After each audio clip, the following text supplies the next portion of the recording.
கோடிக்நாக்கில் உள்ள Saint Joseph நீரூற்று பல நூற்றாண்டுகளாக குணப்படுத்தும் மற்றும் புத்துணர்ச்சியூட்டும் இடமாக அறியப்படுகிறது. ஆசிர்வதிக்கப்பட்ட கன்னி மரியாவின் பல தோற்றங்களுடன் ஒப்பிடுகையில் செயின்ட் ஜோசப்பின் அங்கீகரிக்கப்பட்ட தனிப்பட்ட வெளிப்பாடுகள் ஒப்பீட்டளவில் குறைவாகவே உள்ளன. ஆனால் சில உள்ளன. செயின்ட் ஜோசப்பின் அங்கீகரிக்கப்பட்ட தோற்றங்களில் ஒன்று ஜூன் 7, 1660 அன்று பிரான்சின் கோடிக்நாக்கில் நிகழ்ந்தது. அதிகம் அறியப்படாத இந்த தோற்றத்தில் புனித ஜோசப் ஒரு இளம் மேய்ப்பனிடம் பேசி அந்த தோற்றத்தின் போது தொடங்கி பல அற்புதங்களுக்கு வழிவகுத்த ஒன்றைத் தொடங்கினார். ஜூன் 7, 1660 அன்று காஸ்பாட் ரிக்கார்ட் என்ற 22 வயது மேய்ப்பன் தனது ஆடுகளை மேய்த்துக் கொண்டிருந்தான். பெசிலோன் மலையின் கிழக்கு பகுதியில் ஒரு படம்கச்சிதமான கிராமத்திற்கு அருகில் ரோமன் காலத்தைச் சேர்ந்த புரோவென்ஸ்வார் பகுதியில் உள்ளது. மிகவும் வெப்பமான கோடை நாளில் தாழ்மையான மேய்ப்பரான காஸ்பாட் ரிக்கார்ட் தாகத்தால் வாடினார். அவரது குடுவை நீர் வறண்டு இருந்தது. அவன் நீரோடை அல்லது நீர்நிலைக்கு அருகில் இல்லை. ரிக்கார்ட் வேதனையுடன் புல் மீது அமர்ந்திருந்தார்.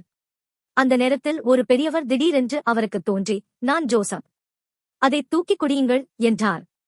ஜோசப் அருகில் இருந்த ஒரு பெரிய பாறாங்கல்லை சுட்டிக் காட்டினார். தன்னால் தூக்க முடியாது என்று ரிக்கார்டு அறிந்த ஒரு பாறையை.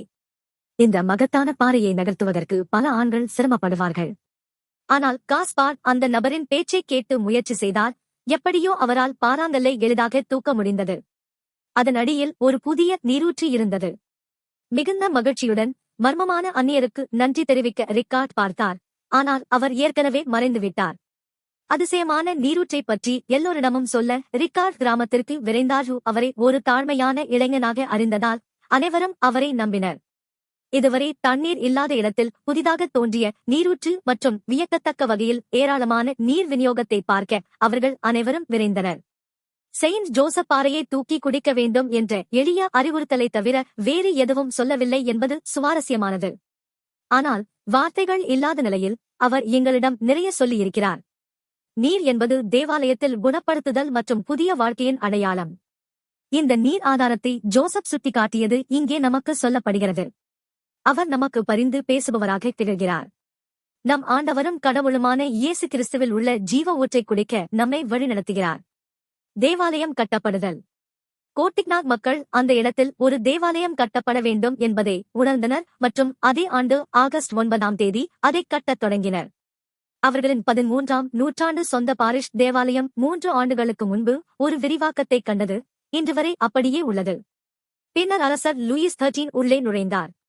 அவர் மார்ச் 19, 1661 முதல் புனித ஜோசப்பின் விழா ராஜ்யம் முழுவதும் குறிப்பிடப்பட்ட நாளாக மாறியது. 4 ஆண்டுகளுக்கு முன்பு ராஜா ஏற்கனவே தன்னையும் தனது சிம்மாசனத்தையும் பிரான்சையும் கன்னி மேரிக்கு அர்ப்பணித்திருந்தார். அவர் அவ்வாறு செய்ய தூண்டப்பட்டார். ஏனென்றால் அவர் மற்றும் ராணி கோட்டிக்நாக்கில் மேரியின் புதிய தேவாலயத்தில் மேரி தோன்றியதை அறிந்திருந்தனர். புனித ஜோசப் தோன்றிய இடத்திலிருந்து 2 மைல் தொலைவில்.